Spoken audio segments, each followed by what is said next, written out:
Well, hello to all of my friends on the Youth Ministries Committee. I understand that I'm wearing a 2016 She's for Christ shirt that says General Youth Division on the sleeve. I hope that you will continue to allow me to serve with you after this video. And so I just want to share with you a brief story. It was a few years ago that we were hosting the first youth camp in our district that I would be leading as youth president. I remember I was very excited about this camp. God did many miraculous things there. People were filled with the Holy Ghost. We were going to be in the black after we got out of this youth camp. It was just a very incredible time and a very encouraging camp to start off my youth presidency with. And so as the couple weeks came after that, it came time that we needed to pay our $17,000 debt to the youth camp. And I called our youth secretary and asked him to send those funds to the youth camp. I remember a few days later I received a phone call back that said that we no longer had those funds in our account and that in fact many other funds had disappeared from accounts because somebody had taken those.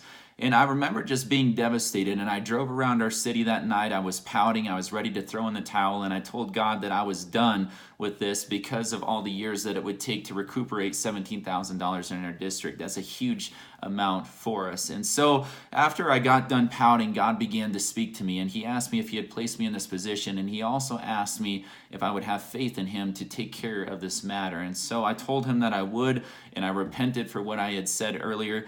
And I went to sleep that night, and the next day I went to my superintendent's house, who was my pastor at the time, and we were sitting around his dinner table, and as we were sitting there, he received a phone call from an anonymous donor that said that he was going to pay $17,000 to put the youth camp or the youth department back at a $0 balance. It was an incredible, miraculous feat that had happened there. And it didn't even stop there, but as we continued on into our She's for Christ season, I thought that we were going to have a very low income because of what had happened.